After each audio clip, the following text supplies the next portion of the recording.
rien. Je répète bien, c'est un moyen que l'entreprise met en place pour poursuivre les objectifs de l'entreprise, pour que l'informatique poursuive les objectifs de l'entreprise, pour que l'informatique poursuive l'objectif de l'entreprise. Nous ne pouvons pas avoir un département informatique qui travaille sans la vision de l'entreprise. Si nous sommes dans une banque, l'informatique mis en place ou les systèmes d'information mis en place sur une banque doit poursuivre les objectifs du management. Le management peut donner un exemple. Je vais atteindre 200 000 ou 300 000, je donne un exemple comme ça, ou 300 000 de revenus. Alors, les chefs, le CIO, le chef Chief Information Operation, doit, ou le chef informatique, doit en fait faire en sorte que les systèmes d'information mis en place puissent atteindre les objectifs fixés par les managements. Les managements, nous voyons l'administration. Alors, le GRC est là, c'est un moyen qu'on met en place pour que l'informatique s'aligne aux objectifs de l'entreprise.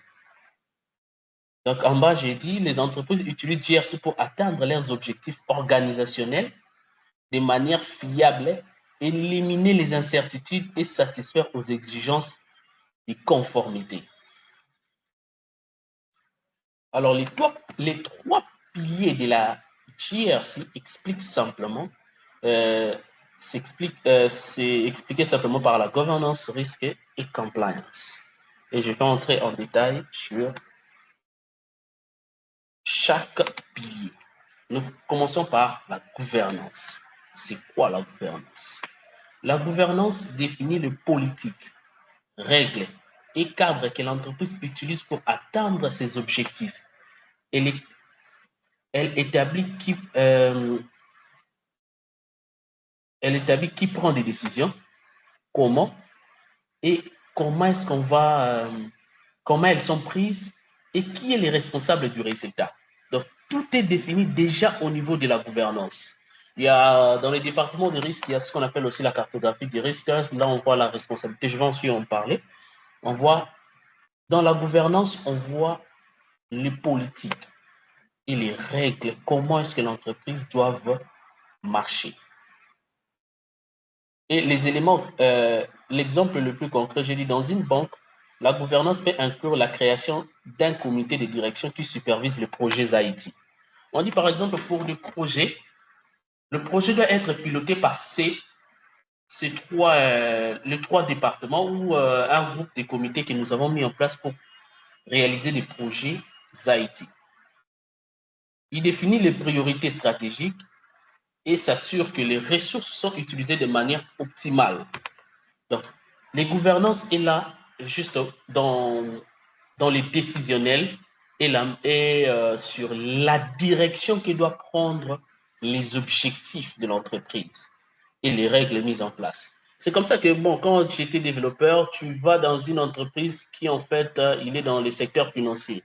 Bon, toi, tu amènes une application, par exemple, de gestion des stocks de meubles.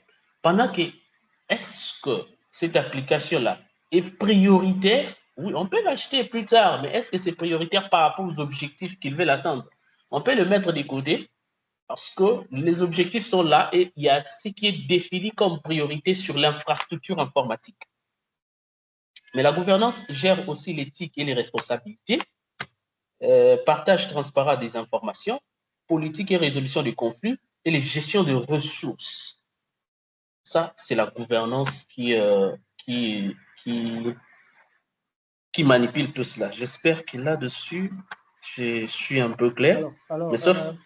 moi, je pose la question au nom de l'audience. Oui. C'est quoi le lien, en fait? C'est quoi le rapport entre, je sais pas que tu n'as peut-être pas parlé encore de ça, les liens entre la gouvernance et l'audit. Hein? Ok. Il se rencontre à quel niveau, en fait? Ok. La gouvernance et l'audit, bien que je pouvais répondre à ça avec les explications qui suivent, mais comme vous avez précédé, je vous donne la réponse. En fait, que fait l'audit? Que fait l'audit? Je vais répondre ça en grosso modo, puisqu'il y a des parties qui suivent que je dois répondre, parce qu'il y a les risques et la conformité que l'audit aussi traite. Maintenant, en termes de gouvernance, que fait l'audit? L'audit supervise. Par exemple, la gouvernance se décide que nous voulons, je donne un exemple simple et concret pour que ce soit pratique. La gouvernance décide que cette année, nous voulons atteindre 300 000 de revenus. Maintenant, l'audit va venir auditer les systèmes d'information qui est là. Est-ce que ce système d'information ou le processus qui est là va permettre à ce qu'on puisse atteindre ces objectifs? Est-ce qu'il va évaluer ce qui est là afin de faire encore les rapports à la gouvernance? Puisqu'au niveau de la gouvernance, il y a des parties. Il y a la partie comité de gestion. L'audit reporte généralement au comité de gestion qui, en fait, les DG peut être juste membres. Là, c'est encore plus de détails. Mais l'audit est là pour tester la performance et évaluer les risques par rapport à ce qui a été fixé. Je ne sais pas si j'ai répondu à votre question. Oui, oui, oui, oui, oui, oui. Alors, monsieur Landrick vient de lever la main. On va lui donner la parole. Je préfère que ça soit interactif comme ça, c'est beaucoup, c'est mieux, quoi. Monsieur Pogno, vous pouvez poser votre question. Merci, bonjour à tout le monde. Bonjour. Je pense que je peux mettre un commentaire par rapport à la question sur quoi l'interaction entre la gouvernance et l'audit. En fait, la gouvernance, comme notre host l'a défini, recommande check si l'implémentation de process ou de policies a été mise en place. Donc, il recommande un framework. Alors, maintenant, l'audit, généralement, quand on parle d'une politique ou d'une procédure, il y a deux aspects qu'on poursuit. Il y a l'aspect fonctionnel et la partie aussi assurance. Donc, la gouvernance va recommander de mettre en place des contrôles. Par exemple, un contrôle pour la séparation, comme on dit, job duties and donc là, laisse-moi dire de cette manière. Donc, la gouvernance recommande de mettre en place différents contrôles. Et par exemple, le premier contrôle peut être la gestion d'accès, où il veut dire qu'on doit faire la segregation of duties. Donc, par exemple, pour éviter la fraude, il ne faudrait pas que la personne qui soumet une requête, que ce soit la personne qui va la valider ou checker.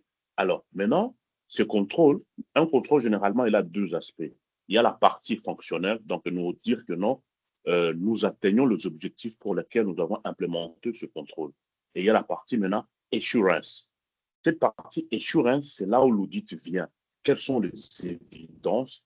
Quelle est la preuve que non, le contrôle a été effectif? Et donc, l'audit joue généralement un rôle a posteriori par rapport à l'implémentation d'un contrôle pour adresser un risque ou pour améliorer, pour mettre en place de bonnes pratiques. Et la gouvernance, maintenant, c'est encadrer l'exécution day-to-day. Et généralement, le component de la gouvernance, on peut parler de policies, on peut parler de procedures, on peut parler de standards, on peut parler de guidelines, on peut parler de baselines.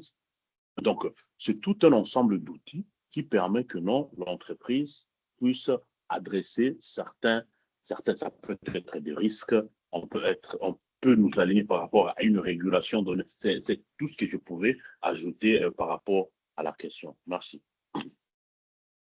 Ok. Merci beaucoup, merci, monsieur Landrick. Merci pour l'intervention. Et il n'y a pas d'autres questions, hein, monsieur José, tu peux continuer. C'était très satisfaisant l'intervention. Moi, je me suis retrouvé en tout cas. Monsieur José, vous avez la parole. Ok, merci beaucoup, monsieur Landrick, pour cette précision qui était très pertinente. Merci beaucoup en tout cas.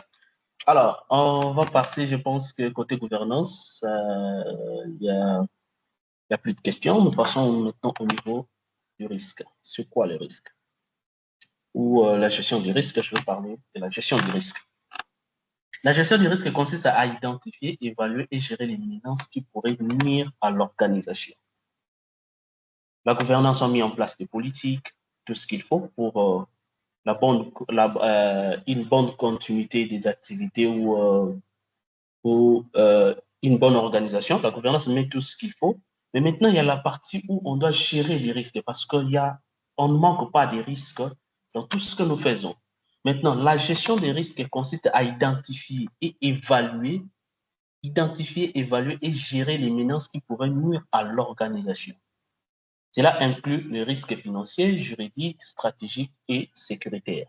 Là encore, nous voyons encore la partie qui l'audit aussi intervient. Entre autres, il y a un département de risques dans le secteur bancaire, il y a un département des risques aussi, mais il y a aussi, comme M. André vient de le dire, il y a l'audit maintenant va aussi intervenir sur le fait de voir comment est géré les risques. Est-ce qu'il est identifié? Est-ce que les actions pour les atténuer ont été prises? Quelles sont? Ils peuvent aussi aller dans l'identification des risques ou même faire des recommandations appropriées pour atténuer en fait les risques qu'une entreprise ou une organisation peut avoir. On peut avoir plusieurs risques financiers, juridiques, ainsi de suite. Une banque doit gérer les risques comme, par exemple, le risque des cyberattaques, à ce qui concerne l'ASMS. Bon, à ce qui concerne la sécurité, une banque peut faire d'office, il peut aussi courir les risques des cyberattaques, ils peuvent aussi avoir les risques de fraude lorsque le process n'est pas très bien, ils peuvent aussi avoir des fraudes. Maintenant, le process qui est mis en place, est-ce que c'est là, le process qui est mis en place ou le contrôle qui est mis en place en fait, est-ce que ça garantit qu'il ne puisse pas avoir de risques? Est-ce que le risque de fraude est atténué? Pourquoi j'utilise le mot atténuer, pas dire éliminer, parce qu'on ne pourra pas éliminer les risques à 100%, mais au moins on les atténue. C'est comme ça même l'essence de l'image qui est là. De réduire au minimum les risques dans une entreprise. Peuvent aussi être les erreurs humaines. Les erreurs humaines, c'est comme ça bon, dans notre organisation, là où je suis, nous avons par exemple ce qu'on appelle les tests de phishing, où on fait pour voir un peu, bon, il y a des awareness avant ça, il y a quand je dis awareness en français, c'est encore les campagnes pour les campagnes de cybersécurité, parce que tout le monde n'est pas informaticien quand il utilise sa machine dans une organisation. Alors, ils doivent être prévenus des risques, qu'il est aussi un facteur des risques en termes des erreurs humaines pour faire entrer des attaques dans le système. Ce qui fait qu'on doit lui conscientiser sur ça et identifier. L'humain aussi est le premier en fait en termes des risques. Il est aussi à considérer par rapport aux risques. Et quels sont en fait les mécanismes que vous mettez en place pour atténuer ces risques-là? Il y a beaucoup des outils qu'on utilise. Il y a évaluation des risques, plan de mitigation, surveillance continue. Il y a ici maintenant, on doit avoir la cartographie des risques. Il y a aussi les méthodes pour atténuer certains risques qui sont identifiés. Donc, tout doit être vraiment long. Je passe, puisqu'il y a beaucoup de points à voir. Il y a au niveau conformité. C'est quoi la conformité? C'est le fait de respecter les règles, qu'elles soient externes, loi, réglementation ou interne, politique interne. Par exemple, une banque doit se conformer au... bon, ici, on n'a pas trop les RGPD. On peut voir, par exemple, une banque peut se conformer aux normes qui, par exemple, les ISO 27001, où toutes les clauses sont bien définies. Une banque, avant d'avoir la certification ISO 27001, il doit respecter toutes les clauses qu'on va encore voir. La relation entre ISO et puis les GRC, l'organisation doit se conformer à tout ce qui est comme norme établie dans cette certification-là. Si la banque veut, par exemple, se certifier PCI-DSS, il doit respecter toutes les normes que le PCI-DSS recommande. ISO, il doit respecter tout ce qui est dit dans ISO 27001. Et dans le secteur bancaire, il y a ce qui est plus sensible, c'est encore les régulateurs, la Banque centrale. Qu'est-ce que la Banque centrale dit par rapport aux activités bancaires? Ça, c'est encore plus critique parce que si on fait, en fait, on n'est pas conforme par rapport à la Banque centrale, la banque peut risquer des pénalités, des sanctions et de pertes de réputation. C'est comme ça que Oui, la conformité... oui. Monsieur le directeur, Oui, moi j'ai une question. Moi, je ne suis pas expert en IT, en audit, donc je suis en train d'apprendre. Mais maintenant, moi j'ai une question. Si oui, il y a un risque IT qu'on ne peut pas, je dirais, mitiger, hein, ou bien oui, on n'a pas d'action précise. Ça peut être un zero day file, par exemple, hein. Les experts en cybersécurité sont là. Je ne peux pas dire de n'importe quoi. Je ne suis pas expert non plus en cybersécurité. Donc, s'il y a une faille on n'a pas encore trouvé, on n'a pas encore trouvé des workarounds, etc. C'est un risque qui vient d'apparaître. Mais après, est-ce qu'il y a un risk management plan, il y a un document, il y a une procédure? En fait, ça se fait comment pour, pour les auditeurs, je ne sais pas si c'est le rôle d'un auditeur ou pas, de mitiger ces risques-là, hein. Comprenez mes expressions qui peut-être ne sont pas bien adaptées à ce domaine, mais je crois que je me suis un peu mieux expliqué. Alors, nous allons, je sais peut-être que vous avez noté la question, monsieur Joselito, pour prendre aussi l'intervention de monsieur Landric, puis vous allez répondre après. d'accord. Je crois que M. Landrick va aussi répondre à ça, puisque pas de problème. D'accord. Monsieur Landric, Ok. vous avez aussi la parole. Comment ça, je vais répondre? Ok. Il y a la touche de l'audit. J'ai senti la touche de Il y a- l'audit. Non. Merci. Bon, Non, mais moi, vous répondez à ma question. Je suis en train de parler au nom des user group. J'ai au moins des experts qui sont là. Je profite d'apprendre de vous. Qu'est-ce que Ah, vous on apprend faites tous en les cas jours. de... Ouais. Qu'est-ce que vous faites en cas Oui, de... S'il y a un risque que vous ne pouvez pas... Où il n'y a pas encore de solution, hein. Parce que c'est un risque non, parce qu'on n'a pas encore exploité, j'espère, c'est ça. tout à Donc, fait. euh, voilà. Comment est-ce que vous faites? Oui. Il y a une procédure, il y a un risk management plan, il y a un document. Qu'est-ce qui est mis en place pour ces cas de figure? Ok. Si je peux prendre la question comme ça, Jocely tout, sorry, il pourra poursuivre. En fait, généralement, il y a quatre manières de gérer le risque informatique, comme tu l'as décrit. Il y a risk avoidance, il y a euh, risk mitigation, il y a risk transfer and risk acceptance. Bon, pour la première catégorie de risk avoidance, c'est dans le sens que vous voulez initier une activité et que vous remarquez que non. Avant de parler d'abord au risque, je vais parler objectif de l'entreprise, bon, ou dans l'ensemble pour être un peu cohérent. Alors, euh, c'est lorsque vous voulez, je reviens sur le risk avoidance, donc on évite carrément l'activité. Vous venez avec un projet d'IT pour améliorer la performance client et diminuer le temps d'authentification dans le système. Alors, il s'est fait que non, bien sûr, le projet vient avec un coût d'opportunité, mais il vient aussi avec un risque qui est au-delà de ce que l'entreprise peut accepter. On appelle ça risk tolerance, donc risk tolerance. Et quand l'entreprise voit d'abord le risk profile, donc le risk profile, c'est la quantité de risques identifiés dans l'entreprise à un, à un temps donné. Et alors, l'entreprise va essayer un peu d'évaluer les limites, les risques qu'elle peut accepter tout en faisant ses opérations. Elle dit non, non, ça, on ne peut pas accepter, ça nous expose.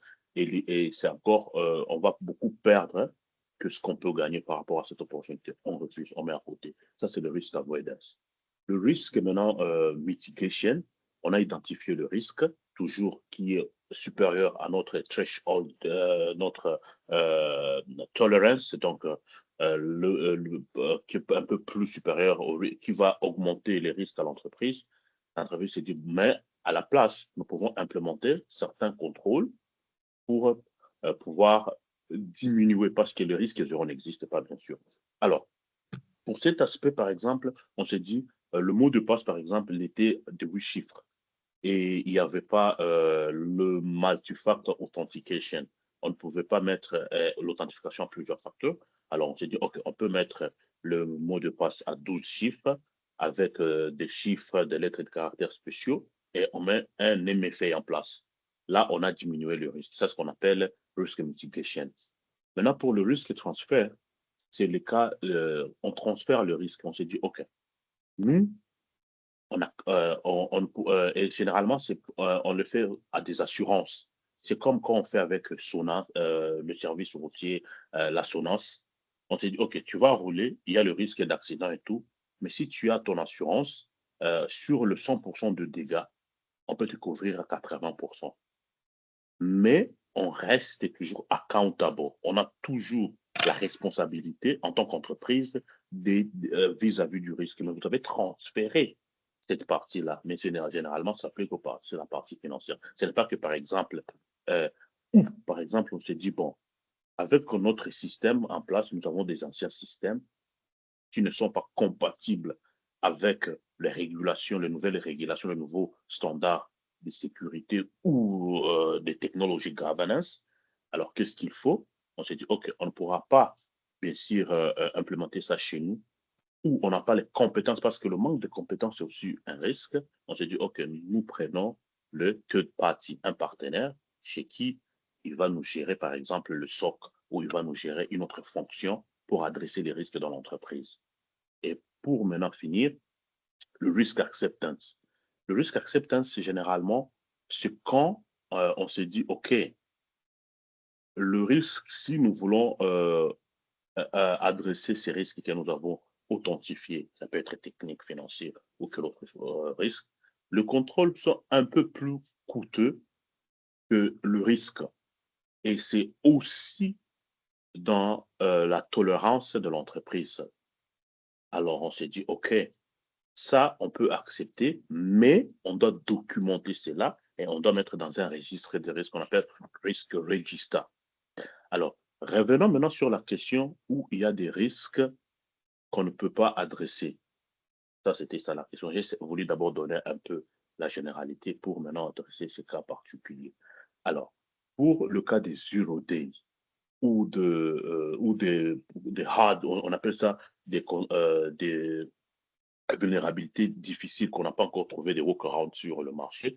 Il y a la partie maintenant, c'est le point technique qu'on appelle segregation, network segregation. Alors, on va appliquer la notion qu'on appelle Zero Trust. Zero Trust, lui, il va nous dire que Zero Trust, bon, nous sommes tous, le prochain numéro du webinaire, on pourra discuter un peu plus pour ceux qui voudront qu'on en parle. Alors, maintenant, le Zero Trust, c'est un concept de l'informatique qui permet à adresser ces genres de risques. On se dit, ce système, il a un risque à l'échelle de 10, il est à 7 ou à 8. Alors, pour éviter que ça se propage et que ça touche d'autres entités de l'entreprise, d'autres systèmes, on va le séparer. On va créer un subnet dédié à lui, tout en mettant de contrôle, on appelle le contrôle compensatoire, compensating controls. On se dit, on ne va pas bien sûr adresser les risques, mais faisons quand même l'effort de pouvoir, s'il est de 80, que nous puissions avoir ou être exposés à 50 ou à 40. Et il faudra toujours monitorer, parce que c'est un travail, c'est un effort continu, toujours monitorer pour se rassurer que non, il n'a pas le pourcentage n'a pas augmenté ou n'a pas diminué, tout en mettant les équipes en alerte. Bien sûr, quand vous avez parlé de risk management plan, je pense que ce qui peut convenir, c'est incident response and management. Et l'incident response plan, il vient avec ce qu'on appelle il vient il y a ce qu'on appelle le workbook. Je ne sais pas le terme en français. Alors, comprenez, des fois, c'est l'anglais, le français et tout. Alors, il y a l'incident management ou l'incident response plan qui vient avec un, un, un ensemble d'actions où on se dit, si vous remarquez cette action, voici la manière dont vous devez vous comporter. Si vous remarquez ceci, donc, ça sera tout un ensemble de contrôles mis en place pour toujours minimiser les risques. Et c'est comme ça que on doit d'abord, la première étape qu'on remarque qu'il y a un risque et qu'on n'a pas encore trouvé des solutions ou de remediation, des corrective actions, la première chose à faire, c'est d'abord l'isoler. Quand on a identifié, on va isoler le système. On doit mettre en place les mesures, le compensating control, les contrôles compensatoires. Après cela, on doit documenter dans le risk register. Et après avoir documenté, on doit monitorer et mettre un peu d'accent là-dessus. Et on peut avoir les signes, on peut avoir des sorts, tout ça pour juste encadrer l'entreprise. Donc, bien sûr, malgré ces risques, on continue de travailler tout en réfléchissant comment et de quelle manière adresser carrément le risque à un niveau où on peut ne plus être inquiété et continuer à faire le travail. C'était ça comme élément de réponse. Maintenant, par rapport à ma question, je voulais adresser à Choselito. Pour être certifié ISO 27001 ou PCI ou NIST ou une autre certification, il faudra toujours être compliant à tout le contrôle ou comment? Ça, c'est la curiosité pour l'ensemble. C'était ça ma question. Merci. D'accord. Merci, monsieur. Merci Merci, monsieur. beaucoup. Merci beaucoup, monsieur Landrick. Monsieur Julien, je pense que vous avez... Après ça, je dois encore donner une réponse. Une chose qui a été très, Non, très bien j'ai expliquée. eu tous les éléments de réponse où je m'attendais. Vous pouvez me répondre carrément à la question qu'il a posée. Oui. Vous avez eu même des réponses sur les incidents, comment isoler un système en cas de... Donc là, vraiment, je crois que c'est vraiment des réponses très stratégiques, surtout côté cybersécurité, pour répondre en fait aux incidents qui arrivent. Donc, c'est par expérience. J'ai senti la réponse, c'est par expérience. Alors, pour la question des, des certifications, ça dépend en fait de quelle conformité dont vous faites face, qui est votre conformité, en fait, la non-conformité que vous avez, en fait. Que ce soit ISO, que ce soit PCI DSS. PCI DSS, pour moi, je trouve c'est plus technique, mais côté ISO, ça dépend de quelle non-conformité que vous avez. Puisqu'il y a des non-conformités qui sont des non-conformités majeures. Un non-conformité majeure peut, en fait, si vous avez déjà la certification, un non-conformité majeure peut faire en sorte même qu'on puisse vous ravir votre certification que vous avez déjà. Mais si c'est un non-conformité qui est faible ou ce sont des contrôles compensatoires, comme vous avez parlé, qui se retrouvent souvent aussi dans les annexes, ça peut passer. Donc, ce n'est pas tout, vous ne pouvez pas être tout blanc, mais vous devrez être tout blanc dans toutes les non-conformités majeures. Tout blanc dans toutes les non-conformités majeures. Mais à ce qui concerne les non-conformités mineures, ils évaluent par rapport à ça. Et puis, il y a aussi les côtés recommandations, s'il faudrait donner des recommandations pour cette correction. Et on va vous donner un temps pour corriger en fait votre non-conformité. Lorsque les temps, je donne par exemple les temps, on vous fait un audit des ISO et qu'il retrouve des non-conformités ou il vous demande de corriger ces non-conformités par la recommandation, alors après, lorsqu'il revient et que ces non-conformités ne sont toujours pas conclues, là, il y a aussi des problèmes. Je crois par ma petite expérience, c'est tout ce que je peux répondre par rapport à la question. Je ne sais pas si ça satisfait votre question.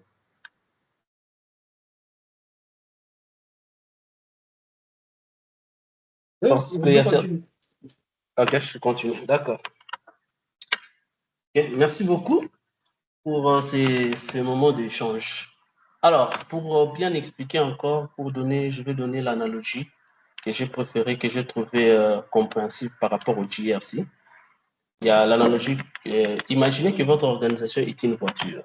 Là, pour expliquer au grand clair avec des petits mots très, très captivants, imaginons que notre organisation était une voiture. Alors, la gouvernance, c'est le conducteur. Il décide où aller et comment. Donc, c'est le chauffeur qui est devant le volant. C'est l'analogie pour expliquer le GRC. Alors, les risques, ce sont les obstacles sur la route. Nid de poule, embouteillage, risque de tamponner une personne, tout ce qui peut arriver en fait sur la route. Ça, c'est tout ce qui est risque que vous pouvez répertorier en conduisant. Risque d'accident, ainsi de suite, embouteillage, tout ce qui va avec. Et puis, la conformité, c'est le code de la route. Les règles à suivre pour éviter les accidents et les pénalités. Là, c'est l'analogie que j'ai choisie pour en fait expliquer ce cadre de la governance, risque and compliance. Alors, je vais un peu accélérer. La GRC, c'est ce qui permet à la voiture d'arriver à destination en toute sécurité sans enfreindre les règles. Donc, on a l'œil sur les risques, on a l'œil sur la conformité et le conducteur, celui qui est le décideur pour prendre de bonnes décisions aussi pour qu'on arrive à destination, qui est arrivé dans nos objectifs. Et pour aller vite, pourquoi la GRC est importante? Il y a à côté protéger l'organisation, respecter les règles et prendre de meilleures décisions côté governance. Maintenant, il y a aussi l'aspect, l'amélioration de la cybersécurité et puis créer les cultures. GRC permet de créer une culture qui est les valeurs éthiques et l'environnement de croissance saine de votre système. Alors, on va faire maintenant GRC selon la norme ISO 27001. Pourquoi j'ai pris cet exemple? J'ai trouvé que c'est intéressant de confronter GRC et ISO. Quand je parle de confronter, donc de prendre les points essentiels qu'on traite dans ISO 27001 et les démontrer dans la gouvernance. Alors, c'est quoi d'abord ISO 27001? C'est une norme internationale qui définit les exigences pour mettre en place un système de gestion de la sécurité de l'information, les ASMS. Elle permet aux organisations de gérer la sécurité des informations de manière systématique et proactive. Donc, c'est un cadre structuré qui permet de protéger l'information, qui permet de protéger les informations sensibles en identifiant les risques, en mettant en place des contrôles que M. Landry a parlé, et en assurant une amélioration continue. Donc, c'est un cadre. L'ASMS, c'est un cadre structuré qui permet de protéger les systèmes d'information. Alors, je vais prendre maintenant l'analogie de façon concrète. Les piliers de la GRC selon le clause d'ISO. ISO est composé de clauses et puis les annexes. Mais maintenant, chaque clause parle des aspects plus détaillés selon la clause, contexte, leadership. Maintenant, on va prendre ISO et puis la GRC. Comment est-ce qu'il y a la convergence? Il y a par exemple la clause 4. La clause 4 de ISO traite sur les contextes de l'organisation. Cette clause exige que l'organisation comprenne son contexte interne et externe, ainsi que les besoins et les attentes des parties prenantes. Lien avec la GRC, c'est quoi? La gouvernance commence par une compréhension claire des objectifs de l'entreprise et des attentes réglementaires. Quand on fait l'audit de ISO 27001, on commence d'abord par comprendre le contexte de l'organisation. Pour voir le scope de notre audit, on doit d'abord en fait aussi comprendre le contexte de l'organisation. Tu ne vas pas, on n'ira pas dans une organisation qu'on ne maîtrise pas le contexte et on dit qu'on peut l'auditer. Non, on doit comprendre d'abord les contextes. Et c'est comme ça que le GRC aussi, dans sa gouvernance, commence par une compréhension claire des objectifs de l'entreprise. Cela permet de définir les politiques et les réglementations alignés sur les objectifs. Exemple concret, une banque doit identifier les réglementations sectorielles et les intégrer dans ses politiques de gouvernance. Je prends toujours dans la gouvernance, il y a la partie leadership. Des fois, quand on fait l'audit et quand on nous audite dans l'organisation, cette partie me fait toujours rire. En fait, des fois, vous devrez prouver que les DG s'y intéressent à la gestion de la sécurité de l'information dans votre entreprise. Vous devez prouver ça. devant un auditeur, qu'est-ce qui prouve que le DG s'y intéresse à la sécurité de Euh, l'information? oui. Alors? Monsieur Joselito, comme j'avais dit, interactif, hein. Monsieur Oui, d'accord. Jonathan veut poser sa question. Il a levé la D'accord. main. Il s'est même plaint. Il s'est même plaint qu'il risque d'oublier sa question. Monsieur Jonathan, vous avez la parole. Là, sur ce point-là, vous pouvez m'aider hein, puisque je ne vois pas de main. Je suis devant la projection. Oui, oui, oui, oui. D'accord, Ne vous merci inquiétez pas. beaucoup. Merci beaucoup. Oui, Monsieur Jonathan, bonjour, vous avez la question. bonjour à tout le monde. Oui, bonjour à tout le Bonjour. monde. Je m'appelle Jonathan, bien Bonjour. sûr. La question que je me pose, certainement il y a des professionnels déjà là. Est-ce que pour être DRC, parce qu'apparemment il y a gouvernance, risque et conformité, les trois semblent être liés parce que chaque fois qu'on parle de gestion risque, conformité et gouvernance, on les lie ensemble. La question que je me pose, est-ce que on peut se certifier gouvernance à part, risque à part et conformité à part, ou bien ça va toujours ensemble? Merci beaucoup. Merci beaucoup. Bien sûr que vous pouvez vous certifier gouvernance à part, risque à part, conformité à part. Mais seulement dans chaque certification, vous aurez toujours la partie de l'autre. Quand on parle des risques, quand vous allez parler des risques, en d'autres termes, il y a aussi l'identification des éléments qui ne sont pas non conformes. Même en termes de français, ça nous renvoie toujours à la conformité. Quand on parle, j'identifie un risque, je peux dire que ce risque est non conforme par rapport à telle ou telle loi. Même si je me certifie dans, dans la partie risque, il y aura toujours la partie conformité que vous devez voir ou utiliser toujours les termes. Même dans ISO 27001, il y a toujours des parties où on dit ça c'est non conforme, ça c'est non conforme, non, ça c'est non conforme. On regarde votre cartographie du risque, on dit par exemple ça c'est non conforme. Donc, ce sont toujours liés, mais en termes de certification, vous pouvez avoir des certifications séparées côté gouvernance. Vous pouvez voir COBIT, je crois COBIT, il y en a plusieurs que ISACA aussi donne en dehors du COBIT. Et puis, il y a des certifications des risques que ISO aussi donne. Puis, la conformité, il y a aussi d'autres institutions qui peuvent certifier, comme ça dépend de quelle conformité. Voilà. D'accord. Je vais lire euh, les chats. Monsieur Plamedi a posé deux questions. J'espère qu'on aura le temps de tout répondre. Pouvons-nous avoir un exemple sur la conformité majeure et mineure? Bien, j'ai lu toutes les questions, comme ça vous allez répondre. La deuxième question, il a dit, vous avez OK. noté. La première question, il a dit, pouvons-nous avoir un exemple sur la conformité majeure et mineure? La deuxième question, OK. en RDC, qui s'occupe de la vérification de la conformité dans les entreprises? Ça, OK. c'est Monsieur Plamedi. OK, je peux répondre Alors, d'abord à ça. monsieur, Hein. d'accord, ok. D'accord. Concernant la deuxième question, ça dépend, hein. Ça dépend parce que, par exemple, la Banque centrale vérifie la conformité de banque.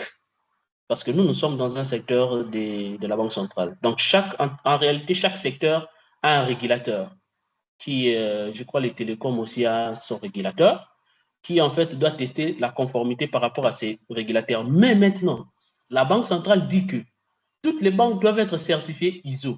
Ce qui veut dire que vous devrez encore entrer en contact avec une organisation internationale qui va encore certifier, donc vérifier si votre banque est conforme. Donc, les organismes là doivent aussi intervenir. Il y a aussi les audits externes que nous connaissons, KPMG, qui vient faire son audit, mais aussi il y a KPMG, il y a Deloitte, il y a EY, il y a beaucoup d'organismes, mais ça dépend qui reporte à qui. Donc, il y a cet aspect-là. Donc, chaque secteur a un régulateur, mais malheureusement, en RDC, on connaît certains régulateurs qui ne sont pas influents ou ne font rien en réalité. Mais en ce qui concerne le secteur bancaire, en tout cas, ce n'est pas de la blague. Alors, la conformité majeure et mineure. Conformité majeure, c'est quoi? La non-conformité majeure.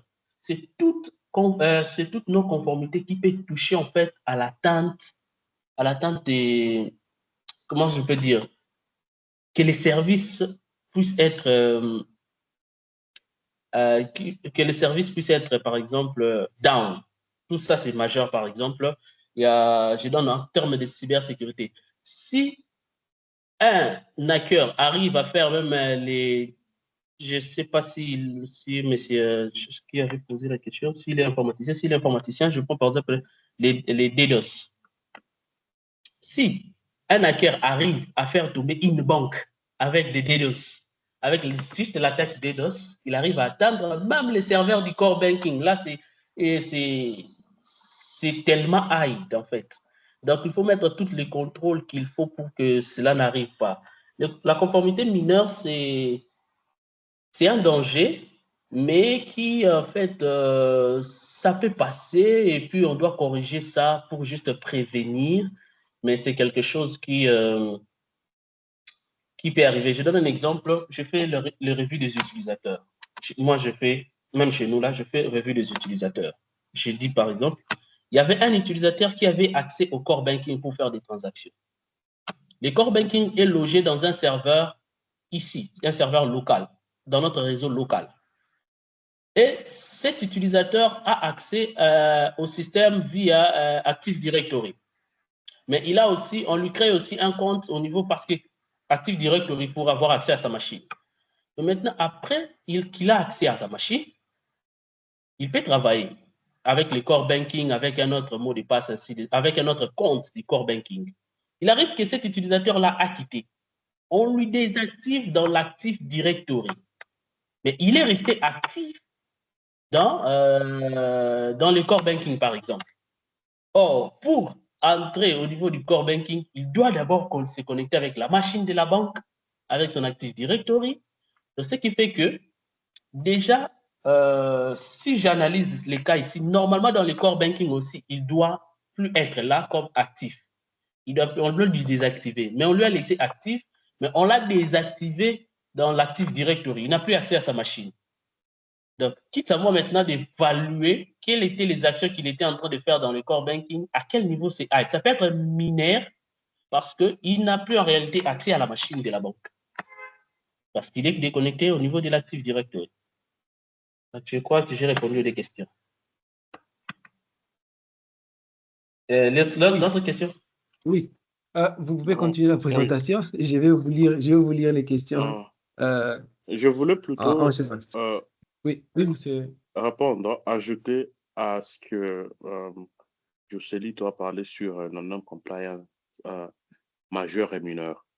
Oui. Alors, généralement,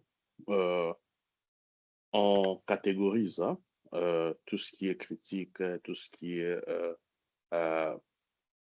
moderate ou bien mineur par rapport aux objectifs de l'entreprise et dans quel domaine, dans quel secteur l'entreprise exécute ça. Et je vais donner l'explication de manière un peu plus générale. Jocely, lui, il a contextualisé pour le secteur bancaire. Alors, maintenant, votre entreprise, vous savez que non, vous êtes dans le cloud, par exemple, et vos ressources sont stockées là-bas, les opérations et même le business function, vous avez implémenté là-bas. Alors, ce qui est majeur, c'est ce qui s'adresse directement à l'exécution, à la bonne exécution de votre business. Maintenant, pour le cloud, généralement, le grand risque, il y en a deux en général. Il y a l'IAM, donc Identity and Access Management, et puis le misconfigurations. Alors, maintenant, il s'est fait que non, un bucket qui est censé être visible dans votre subnet, mais il est et qui comporte par exemple les informations personnelles de tes clients, le PII. Et il s'est fait que dans la configuration, c'est accessible de l'extérieur juste à travers un lien.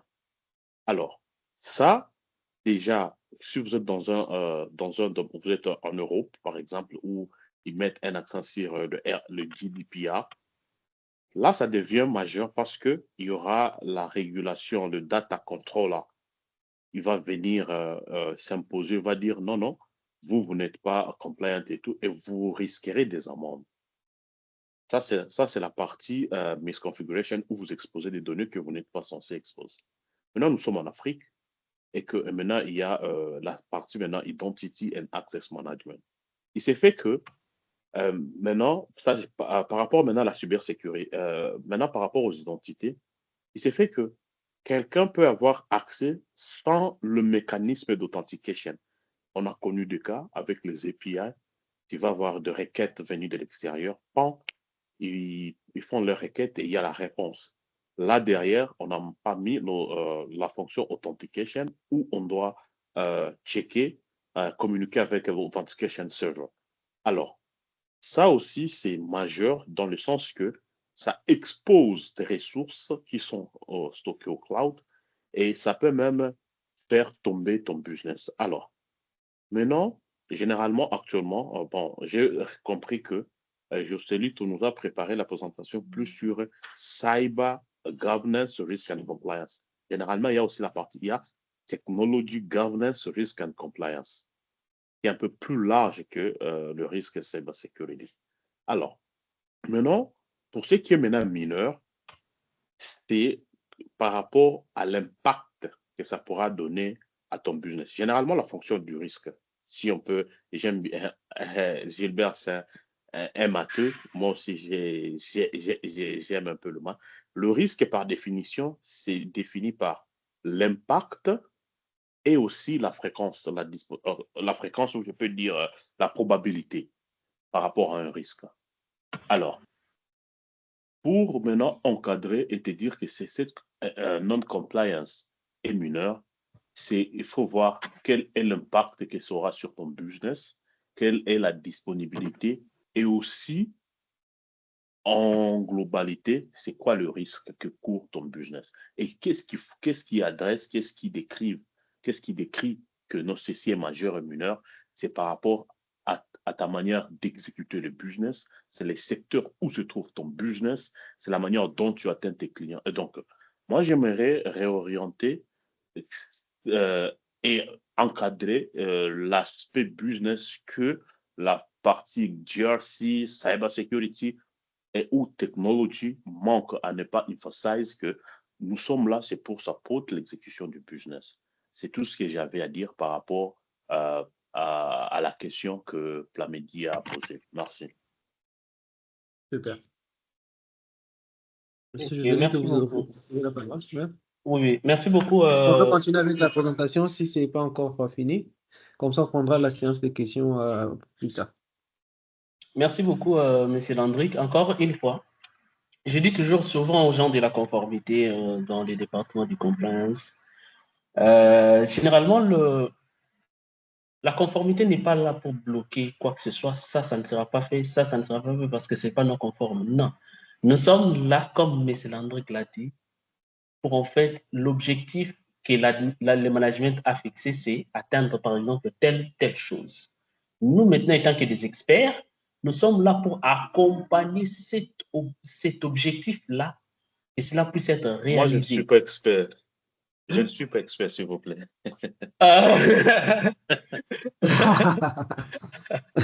Monsieur Landrick est très modeste. Et très modeste. Exactement, comme j'ai vu. Je vois. Tu as déjà exposé, tu exposes, mais tu apprends, tu écris encore à côté. OK. OK. OK, d'accord. Nous sommes là pour supporter le business. Les risques, comme M. Landry l'a souligné, c'est vraiment catégorisé au niveau de l'impact que ça dans notre business. Quelles sont les conséquences que ces non-conformités-là puissent atteindre? Quelles sont les conséquences? Comment est-ce qu'on peut quantifier ces non-conformités-là? Si ça a un impact majeur, ça sera si ça a un impact majeur, ça aura en fait aussi ces niveaux-là high. Si c'est mineur, ça aura ces niveaux-là mineurs. Alors, je ne sais pas si j'ai plus de questions. Monsieur Julien, je reste avec combien de minutes pour acheter ce que j'avais préparé pour que je survole certains points? Normalement, 2 minutes. Normalement, 2 minutes. Waouh. Bon, je vais parler de tout ce qui est resté. Vous pouvez aller à l'essentiel. Survolé, hein? comme ça. Sur Oui. la norme ISO, je vais plus trop décortiquer ça. Et puis bon, on va aller directement sur la partie. Je vais vous voir aussi dans les questionnaires. Ça, c'est comment mettre en place une stratégie efficace. Là, je vais partager les slides. Ce qui est encore plus important pour moi, ça, c'est les best practices. Vous pouvez aussi partager les liens à la fin. Vous allez partager les liens de cette présentation dans le chat, comme ça tout le monde peut télécharger. D'accord.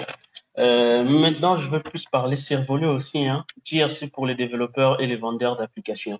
En fait, puisque j'ai évolué dans les domaines du développement des applications, nous avons tendance à voir que les aspects, lorsque nous présentons nos applications, les aspects contrôle, les aspects réglementaires, on n'était pas en train de trop se focaliser là-dessus. Et lorsque nous vendons une application dans une ou telle entreprise, nous ne nous demandons pas quel est l'objectif ou les stratégies, ni les politiques qui ont été mis à l'interne pour que cette entreprise-là puisse être réceptive par rapport à notre produit, mais on mettait tout notre savoir-faire de l'IT, on fait nos codes, on part vendre. Or, si vous voulez vendre une application pour une banque, il faudrait suivre quelles sont les réglementations de la banque.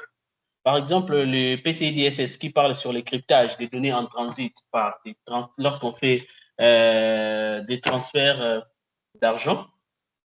Est-ce que vous connaissez en fait ce qui dit PCI DSS avant de proposer une solution fintech? Ça, c'est encore une autre question.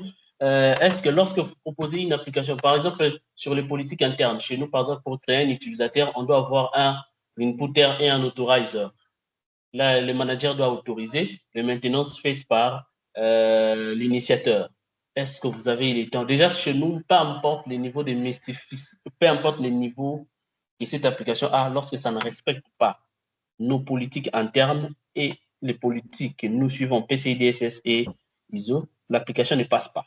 Là, c'est côté aspects que les développeurs ne suivent pas. Or, que c'est avantageux de développer selon la philosophie du régulateur du secteur. Donc, ça vous impacte trop, ça accélère en fait que votre application puisse être bien mise sur le marché. Ce qui fait que quand j'ai commencé à la banque, je me dis, putain, l'application, c'est même pas beau, c'est même pas quelles sont les fonctionnalités, mais ils respectent en fait les vendeurs de cette application à respecter les, les lois en vigueur de ces secteurs-là. Alors, comme vous remarquez, je passe vite, il y a des pen tests, il y a beaucoup de choses sur côté développement des applications. Alors, je vais passer rapidement sur ça sont des éléments sur le développement des applications. Maintenant, on va passer sur les métiers, puisqu'il y a aussi des questions sur le chat. En fait, il y a des métiers actuels qui est en train d'émerger, qui beaucoup de gens ne mettent pas trop l'accent sur ces métiers-là. Alors, je vais citer quelques-unes, puisqu'il y en a plusieurs. Je vais citer quelques-unes. Par exemple, nous avons des métiers comme IT Governance Manager, qui traite, c'est un professionnel chargé de mettre en place et de superviser les politiques de gouvernance IT pour s'assurer que les systèmes informatiques soutiennent les objectifs de l'organisation. Il y a ça. Ils doivent être certifiés COVID, ITIL. Il y a beaucoup de certifications dans ça. Il y a aussi l'IT Compliance Officer qui s'assure que les systèmes et les process IT respectent les réglementations locales et internes par rapport à leur secteur. Là, c'est un IT Compliance Officer. Il y a aussi celui qu'on appelle IT Auditor. Ça, beaucoup de gens le connaissent. Il est là pour évaluer les systèmes, le processus IT pour identifier les risques, les vulnérabilités et les non-conformités. Il y a aussi les aspects IT Control, ce que je fais depuis IT Control, IT Compliance, aussi des fois IT Risk. Bon. Des fois, ces gens peuvent être interchangés sans problème. Ce professionnel est responsable de la mise en place, donc je mets en place les contrôles et le suivi pour minimiser les risques et garantir la conformité. Alors, donc en termes de cela, vous devez avoir aussi l'expérience, vous devez avoir aussi l'expertise côté audit et tout autre pour audit, risque, compliance, c'est toujours lié. Et puis il y a aussi les IT Risk Manager qui, IT Risk Manager identifie et évalue, gère les risques liés au système, le processus IT. Donc, il est là pour évaluer tout ce qu'il y en a comme processus et décanter les risques. Il y a aussi Cyber Security Governance Spécialiste. C'est un spécialiste, il se concentre sur la gouvernance de la cybersécurité en s'assurant que le politiques et les pratiques de sécurité sont alignées sur les objectifs. Des fois, dans nos banques ou dans nos entreprises, c'est géré par les CISO qui aussi gèrent cette partie aussi. Alors, il y a des métiers qui naissent, mais tout dépend de la grandeur de votre entreprise.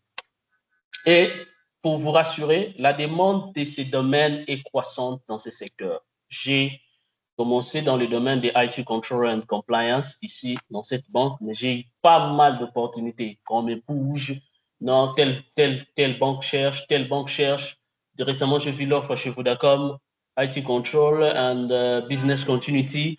Ce métier est en train de croître de plus en plus. Et ce n'est pas quelque chose dont on étudie ça depuis l'université ou quoi que ce soit, mais c'est toujours bon, je ne peux pas dire une conversion, mais bon, c'est une conversion puisqu'on le fait déjà, on a l'expertise, la base IT, mais après, on cherche à découvrir d'autres environs. Alors, j'ai essayé d'aller un peu rapidement pour finir mon exposé. En cas La de questions, mon présentation. numéro est là, la présentation. Donc, mon Oui, numéro est là en cas de questions. Donc, je oui, vais rester nous pour continuons questions. encore, Merci. nous sommes encore là, Monsieur José Lito. Merci beaucoup pour la présentation.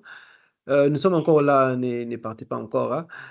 Beaucoup de questions ont eu des éléments de réponse. La question de M. Josué Kazadi, Madame Keren a dit qu'elle est venue en retard. Elle est dans les nuages. Il y aura un récap et une vidéo après, une vidéo qu'on mettra sur YouTube après cette discussion pour elle.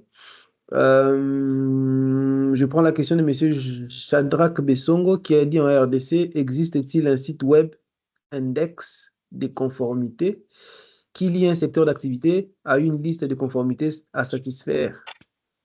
Si aucun site existe, avez-vous des recommandations pour des sites similaires? Moi, j'ai Quand on parle rien compris, mais j'espère que vous avez compris. Oui. Oui, j'ai compris sa demande. En fait, la conformité dépend des secteurs. Mais aussi, il y a par exemple des organismes comme OAPS, je crois, OAP, Open Web Application Project, qui en fait, lui, il est là pour donner toutes les bonnes pratiques en fait sur le développement des applications web. C'est avec lui qu'on a développé le système, les injections SQL. On a découvert qu'on pouvait faire des injections SQL. Bon, quand à l'époque, les gens codaient avec du PHP pur, là, donc il y avait beaucoup de failles. Et plus on avançait, plus il y avait des corrections, ainsi de suite. Là, si tu vas dans le site de OLAP, tu verras toutes les recommandations sur la conformité d'une application web. En termes de ISO, dans son site ou parmi la certification des ISO, tu verras la liste des clauses. PCI DSS a sa liste. Nice a sa liste. Tout ça dépend en fait du secteur que vous voulez émerger. Alors, on prend encore la question de M. Anne Pacifique, qui lui a dit un mot, il a dit, 2 points, un mot sur les QSA, Qualified Security Assessor, et la démarche à suivre pour se faire certifier sur une norme en tant qu'entreprise. Les Q, F, C'est dans le chat. QSA, ok, je regarde. le dernier message. Quality Security Assurance Accessor. Bon, comme les domaines sont en train de beaucoup évoluer, il y en a plusieurs, ça je ne connais pas encore. Ça, je ne connais pas encore, mais bon. Je pourrais toujours faire des recherches, ça, je ne connais pas encore. Allô? Oui, allô? Oui, Ouais, ouais, peux peut-être. vous êtes Oui, autorisé, hein, bonjour à vous êtes tous. autorisé à... Ouais, bonjour, vous êtes autorisé à intervenir. Monsieur Landric, Monsieur Modeste, qui reste modeste sans parler.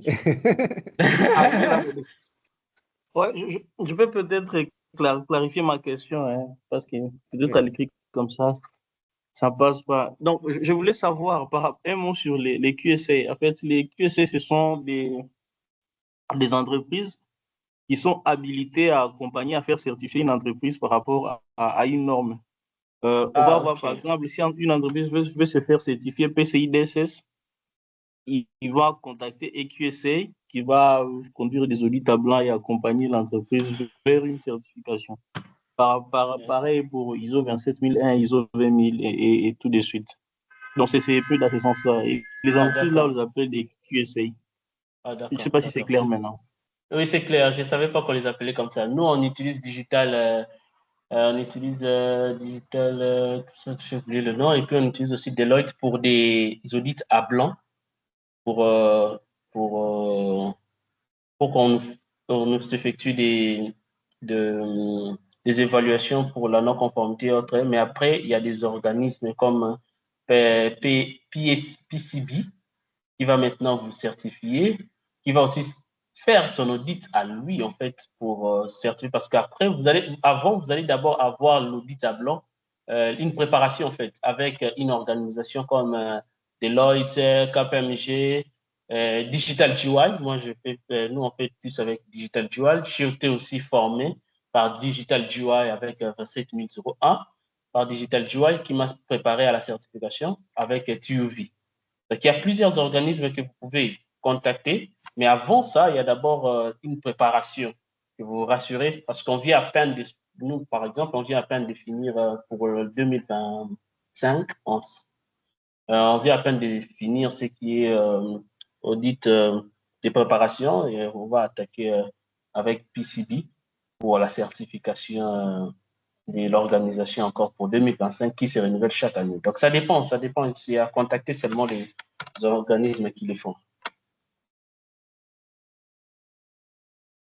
Ok, la dernière question. Ah, il y a encore d'autres questions. La question qui suivait, On va c'était quelle est pas la finir. différence entre... Ouais, on a encore un peu de temps, on peut aller jusqu'à 11h15. Quelle est la différence entre ITIL et ISO 20 000? Je crois que c'est 20 000 ou 2000, je ne sais pas trop. 20 000, je crois. Il y a 4 zéros. Ça, il y a 4 zéros, Ok. oui. Est-ce qu'il y a une différence?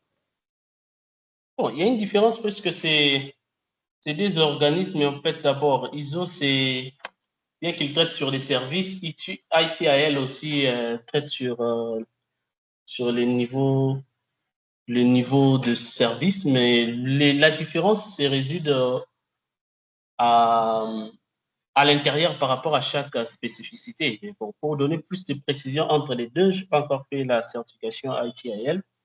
J'ai connu en survolant, en fait. Moi, j'ai plusieurs questions, hein. Avant de continuer, Monsieur Evie, vous m'autorisez à poser la question. La première question, c'est de savoir, c'est vraiment basique, hein, c'est de savoir c'est quoi le quotidien d'un IT controller. Ça, c'est la première question. La deuxième question, je pose j'entends, hein, ça, c'est un mot qui me plaît beaucoup, lead implémentaire. Je vois ça, Monsieur Landrick. Et tout ce qui font les certifications, ils disent lead implémentaire. Ce sont vraiment je les vois vraiment très Ok. haut. Alors, j'allais demander, en fait, les politiques en termes de contrôle euh, ou en termes, je ne sais pas, d'implémentation, etc. Ils partent from scratch. Je ne sais pas si ma question est très bien formulée. Ils partent from scratch ou bien ils construisent leur politique en dessous des frameworks. Euh, Monsieur Landrick, vous me corrigez si la question n'a pas été bien posée. Vous élaborez vos politiques à partir d'une base ou bien vous repartez de zéro ou bien vous repartez à partir de l'expérience de l'entreprise, hein, à partir du background de l'entreprise et de toutes ces années d'expérience où ils ont continué à améliorer leur politique, etc. Et l'autre question, c'est de savoir, c'est ouvert, hein, à tous. L'autre question, c'est de savoir, pour le métier, nous sommes dans le cloud, pour le métier du cloud. Pour toutes les personnes qui sont connectées et qui font de l'audit, hein, comment ça se fait? Comment, quelles sont les procédures? Quels sont les frameworks qu'ils doivent respecter? Comment est-ce que ça s'est fait en fait? On a fini de déployer ou on veut déployer une solution, ou on a déjà déployé des solutions dans le cloud public. Et c'est quelle est la procédure en fait? Pour Monsieur Joselito, c'est votre quotidien, et pour les autres experts, et Joselito inclus, les frameworks sont construits à partir de quoi? Et comment est-ce que les audits se font? Et l'autre question qui est un peu plus complexe, ça c'est Monsieur Yann, parce que récemment il a partagé sur le DevSecOps. C'est beaucoup de compétences qu'il faut avoir pour devenir DevSecOps, mais après, est-ce qu'il a derrière lui aussi des auditeurs pour vérifier que ces solutions sont conformes aux requirements de l'entreprise? Voilà mes questions et puis on va continuer avec M. Efi. La question est ouverte. On peut commencer par M. Josolito, puis l'autre expert qui a peut-être des réponses, des éléments de réponse peut directement me poser, me répondre. D'accord. Vous avez posé beaucoup de questions, mais bon, je vais essayer de simplifier en fait la réponse sur mon quotidien. En fait, il y a d'abord, pour moi, il faudrait avoir un plan de travail. Et comme un auditeur, il a toujours un plan sur des choses qu'il va évaluer pendant, bon, ça dépend du quaternaire ou quoi, ça dépend de ce qu'il va faire. Alors, ce que je dois souligner, c'est un métier où lorsque tu te réveilles, lorsque tu viens, tu te réveilles, tu dois avoir un objectif précis. Sinon, quand tu viens ici, tu seras tellement éparpillé parce qu'il y a beaucoup à toucher.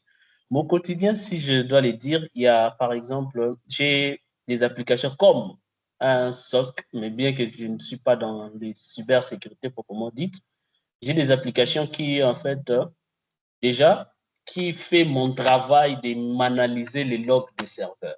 C'est la première, là, si je parle du quotidien, quand je viens vraiment au bureau, c'est la première des choses que j'ouvre. Je ne vais pas trop citer le nom de l'application. C'est pour qu'il m'analyse tout ce qui se passe au niveau du serveur. J'ai un écran où je regarde ces services, ce qui se passe au niveau de serveur. Mon quotidien, c'est en fait contrôler tout ce qui se passe. Ça dépend de, je peux évaluer le projet, je peux faire contrôler les différentes transactions, contrôler les pics comment est-ce que nous sommes en train d'évoluer en termes de pics de connexion, comment est-ce que nous sommes en train d'évoluer avec des transactions. Côté fraude, j'effectue des requêtes quotidiennement. Je peux être à la maison, je conçois une requête en tête, je viens, j'exécute la requête parce que, bon, en spécialité aussi côté SQL, j'ai créé mes tableaux de bord pour des alertes sur les cas de fraude, sur une anomalie. Et il y a des rapports et des rapports que nous faisons sur les check-in d'Agency Bank. Il y a beaucoup, en fait, il y a beaucoup de choses que je fais au quotidien. Donc, dans l'ensemble, c'est faire le contrôle de tout ce qui est comme service que la banque offre. En ce qui concerne la deuxième question, bon, moi, j'ai fait les lead auditor. Je pense que les gens qui ont fait les lead implementor vont répondre, puisque je pense qu'ils sont connectés aussi. Moi, j'ai fait les lead auditor en 27 000. Ah, c'est pas si la première question est satisfaite. Oui. Merci. Je pense Monsieur que Landry, pour vous êtes... la deuxième question, je laisse la main à Modeste. Modeste, c'est un lead domaine. Il n'a pas encore parlé depuis qu'il est là. Monsieur Kamanda. Monsieur Pogno, bonjour. Bonjour à tout le monde. Bonjour. Bonjour, mon cher. Bonjour. Désolé, j'avais un petit souci de connexion, du coup, je ne vous ai pas bien suivi. Alors, je vais prendre cette question. Il s'agissait de savoir comment les procédures sont écrites, non? C'était bien ça, Gilbert? Oui, c'était ça. Vous repartez à zéro, vous partez d'une base ou comment ça s'est fait? Ou vous les trouvez carrément en entreprise? OK. Ce qu'il faut savoir déjà que le métier de l'IT est un métier très normé. Donc, ça dépend de vous. Si vous voulez répartir des zéros, commencer à tout réécrire et que ça vous prenne 5 ans, ou bien apprendre ce que les autres ont déjà fait, ce que les autres ont déjà écrit, des standards, notamment ISO, PCI, ITIL, ça dépend de vous. Mais l'idéal serait de s'inspirer de toute cette documentation-là, parce que ça serait quand même pas logique de passer à côté pour commencer à écrire des procédures qui sont censées répondre à des standards bien précis. Parce que dans l'hiérarchie des procédures, on a d'abord les politiques. Et ces politiques-là, c'est la vision stratégique de l'entreprise qui, normalement, doit aussi répondre aux objectifs de l'entreprise. je donne un exemple. Nous sommes une entreprise de télécom. Si on veut se rassurer que notre business tourne très bien, toutes nos politiques tourneront autour de notre cœur de métier. Que ce soit la politique de sécurité, que ce soit la politique de continuité. Maintenant, lorsqu'il faudra implémenter ces politiques-là, en fonction des régulateurs, comme mes prédécesseurs l'ont dit, on doit être en mesure de se conformer à un certain nombre de standards ou bien d'instructions. Donc, je ne peux pas écrire une procédure qui dit que les données des Congolais doivent être stockées, par exemple, en Corée, ou bien définir ça comme une policy au niveau local. Parce que cela va déjà à l'encontre de la loi sur le numérique. Ça doit être article 100 quelque chose. Ça va me revenir. Donc, ça doit vraiment être d'abord une émanation de la stratégie de l'entreprise en premier. En second, on doit s'assurer qu'on est conforme par rapport aux standards et lois qui s'appliquent dans notre secteur d'activité. Et ça doit répondre à ce qu'on veut faire comme métier, à ce qu'on veut faire comme activité. J'espère qu'avec ces peu d'éléments, j'ai pu répondre à votre question. Oui. C'est très succinct et ça me satisfait en tout cas. Monsieur Yann, vous avez noté ma question? Monsieur Anne, vous avez noté ma question? Vous êtes là? Monsieur Anne n'est pas là. Bon, Monsieur Hendrik, je peux vous avez... aussi, Oui. je peux aussi Je complémenter. suis là, désolé. Apparemment, mon micro était resté ouvert. Ah, ok. Mais Monsieur Landric, vous avez des éléments de réponse ou bien Ah, ok. D'accord. lead implémentant? D'accord. Je peux aussi ajouter à ce que Parce qu'il y a aussi une question, il y a aussi une question dans le chat qui a demandé, quelqu'un qui a demandé la différence entre lead implémentaire, implémenteur et lead auditor. ok. Par rapport à la question, par rapport à l'implémentation de contrôle, généralement, il y a 4 catégories de programmes de cybersécurité pour adresser les risques. Il y a la première catégorie, on appelle ça Control Framework.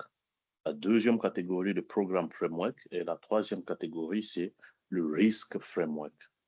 Alors, ces 3 différentes catégories dépendent de la maturité de l'entreprise du point de vue IT. Parce que généralement, la cybersécurité, elle dépend de la maturité du IT. Alors, maintenant, par exemple, pour une petite entreprise où nous traitons les transactions des 10 000 clients ou de 5 000 clients, le contrôle ne sera pas robuste comme pour une entreprise qui traite 500 000 ou 1 million par jour. Alors, maintenant, pour la catégorie de Control Framework, là, nous avons le NIST, un framework. Il y a le NIST SP 800/53. Ça adresse les contrôles critiques que nous devons mettre en place, nous disons, pour protéger notre infrastructure et les opérations. Comme nous sommes encore au début, on peut s'inspirer des NIST ou on peut prendre le CIS, c'est Critical Information, c'est un framework aussi qui s'adresse, qui met en place les contrôles techniques. Et c'est en 3 catégories, il y a le groupe 1, groupe 2 et groupe 3. Selon l'évolution et comment on doit, d'abord on se dit que vous mettiez l'entreprise en sécurité. Quand vous avez déjà, généralement ça prend de 1 année à 3 ans.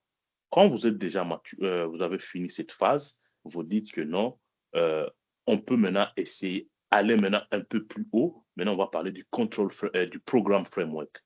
Maintenant, pour ce qui est du programme framework, là, on a déjà atteint une maturité modérée et on va maintenant, quand on apporte maintenant la touche qui est la contextualisation de l'entreprise, comme Jocelito l'a dit, on va maintenant comprendre le contexte. Là, on doit faire le scoping, les stakeholders internal et les stakeholders à l'extérieur. On doit comprendre on appelle le business model. On doit comprendre le business model autour duquel nous devons protéger l'entreprise. Et généralement, on doit aussi faire ce qu'on appelle le business impact analysis pour répertorier les domaines critiques qui parlent à notre business. On s'est dit, voici sur les 12 systèmes que nous avons pour servir le produit ou le service à nos clients, voici 4 qui sont tellement critiques. Et là, généralement, on peut parler de mission critical, on peut catégoriser business critical, less critical, data critical. Ça va dépendre de la régulation et aussi le business model de l'entreprise. Et il y a ISO et puis il y a NIST CSF, Cyber Security Framework. Alors, quand on a atteint ces niveaux, on se dit on est compliant du point de vue ISO 27001. On a été à mesure de mettre en place un programme de cybersécurité. Maintenant, montons un peu plus. Maintenant, on va parler maintenant de Risk Framework. Et généralement, dans le Risk Framework, il y a deux sous-catégories. Il y a une catégorie qui va traiter les risques de manière qualitative. Quand on parle de qualitative, on va voir le risque est mineur, modéré, medium ou modéré, ou critical ou high. Et maintenant, généralement, la difficulté que les professionnels dans la cybersécurité ont, c'est c'est communiquer avec le top management. Et généralement, le langage que le top management comprend, c'est le langage business, c'est le langage d'argent. Et là, il y a la partie traiter les risques de manière quantitative. Et cette manière quantitative, elle est traitée avec le framework FAIR. FAIR, c'est un institut en collaboration, bien sûr, avec ISACA.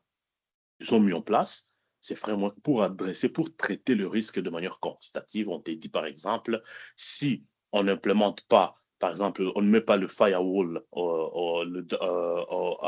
à ces niveaux du réseau, à ces segments du réseau, on a 80% de chances d'être hacké et on pourra perdre entre 50 et 80 000 dollars dans une semaine. Là, on aura ce qu'on appelle le buy-in du management et le framework qui te permet à communiquer les risques de cette manière, c'est le FAIR framework. Alors, partons maintenant de est-ce que nous répartons à zéro ou nous inspirons de ce qui est déjà mis en place. Modeste a très bien brossé là-dessus. Bien sûr, on ne va pas réinventer la roue. On s'inspire de frameworks qui sont déjà disponibles. Et il y a eu une question à l'avance disant que qui a parlé d'index par rapport au secteur de risque et tout. Il y a des modèles, il y a des sites web qui te parlent qui font le framework mapping. Bien sûr, les différents frameworks que j'ai parlé, il y a un moment là où il y a le overlapping. Donc, ils parlent de presque la même. Je ne sais pas, overlapping en français, ça veut dire quoi? Alors, maintenant, il faudra maintenant se dire, par exemple, la Banque centrale demande à ce que vous soyez PCI DSS compliance et aussi ISO 27001 en compliance. Mais ces deux frameworks, ils sont pas étroitement séparés. Il y a un moment où il y a l'intersection. Alors, il y a les mappings qui sont disponibles sur Internet. Il suffit juste de savoir faire la recherche sur Google avec les mots-clés appropriés. On trouve toujours. Il y a d'autres qui sont gratuits et payants. Alors, c'est un peu ça. Donc, il y a aussi ces contrôles. C'est de cette manière que nous inspirons en tant que professionnels de la cybersécurité. Parlons maintenant de la différence entre lead auditor et lead implementer. Comme on l'a dit, lead implementer, c'est la personne en charge pour implémenter le contrôle de sécurité. Lui, il joue son rôle a priori. Donc, c'est comme si on peut parler les 5 fonctions de la cybersécurité où on se dit identify, detect, prevent, tout ça. Alors, lui, généralement, le lead implementer, il est dans la catégorie to prevent, donc mettre en place le contrôle pour prévenir le risque de cybersécurité. Maintenant, auditor, lui, il est plus dans la partie évaluer l'effectiveness de contrôle ou du programme de cybersécurité. et lui, il est lead auditor. Et on peut être lead implementer ISO 27001, lead auditor ISO 27001. Donc, mais la formation diffère parce que le contenu, on a bien sûr un même standard, le ISO 27001, soutenu par le ISO 27002, qui vient avec 93 contrôles, subdivision en 4 catégories.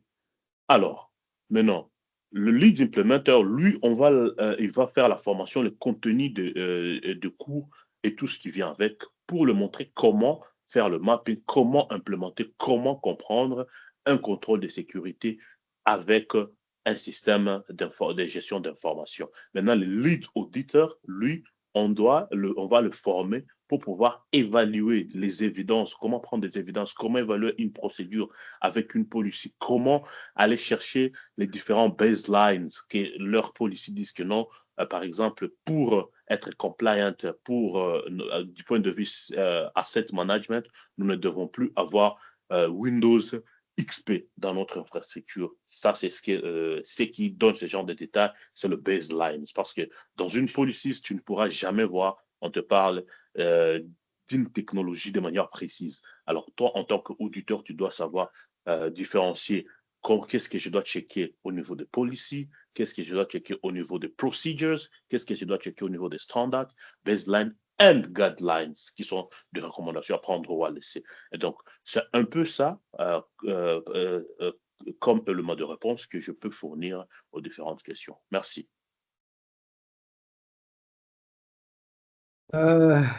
Merci beaucoup. Moi, j'ai noté. Je crois que dans les 10 prochaines années, certainement, je serai lead implémentaire aussi. Bienvenue. Merci beaucoup. En tout cas, merci, Monsieur Joselito, merci, Monsieur Andric, Monsieur Modeste, Monsieur Anne et toutes les personnes qui se sont connectées aujourd'hui. Je sais qu'il y a beaucoup de professionnels qui sont un peu timides. Euh, Vous pouvez nous écrire directement sur notre page LinkedIn si vous souhaitez partager. Nous recevons toutes les requêtes. Nous avons reçu la requête, la demande d'un employé de AWS, un Congolais qu'on ne savait pas qu'il travaillait chez AWS. Personnellement, je ne savais pas, qui voulait repartager avec la communauté. En tout cas, c'est ouvert. Il y a pas de conditions, il y a pas de, c'est free et oui, nous sommes en train de redonner à la communauté la passion, des orientations et surtout la connaissance pour que nous puissions bâtir un très bon écosystème ici au pays. Je vous remercie et je pense que la semaine prochaine, nous aurons Monsieur Landric. Et en tout cas, moi, je vais me préparer avec des questions compliquées parce qu'on aura l'expert devant nous encore. Monsieur Landric va intervenir les samedis prochains et il va nous partager sur un sujet très passionnant que je garde encore. Je souhaite vous avoir la semaine prochaine. Désolé à toutes les personnes qui ont posé leurs questions que je n'ai pas citées parce que on a vraiment dépassé 1h30. C'est un samedi, il y a des professionnels dans les bureaux pour faire des rapports, etc. On ne va pas prendre tout le monde beaucoup de temps. On fait généralement notre meet 1h30 seulement pour donner le temps à tout le monde de faire autre chose. Merci beaucoup, merci d'avoir été connecté. Et je reste la dernière personne pour arrêter les mythes. Merci, merci à tous. Merci, bonne suite à tous. Merci. Merci beaucoup, coach Gilbert. Merci, merci, merci, coach. Content de vous écouter encore. Merci. Merci, merci.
Allô? Allô? Mr. Joselito. Allô?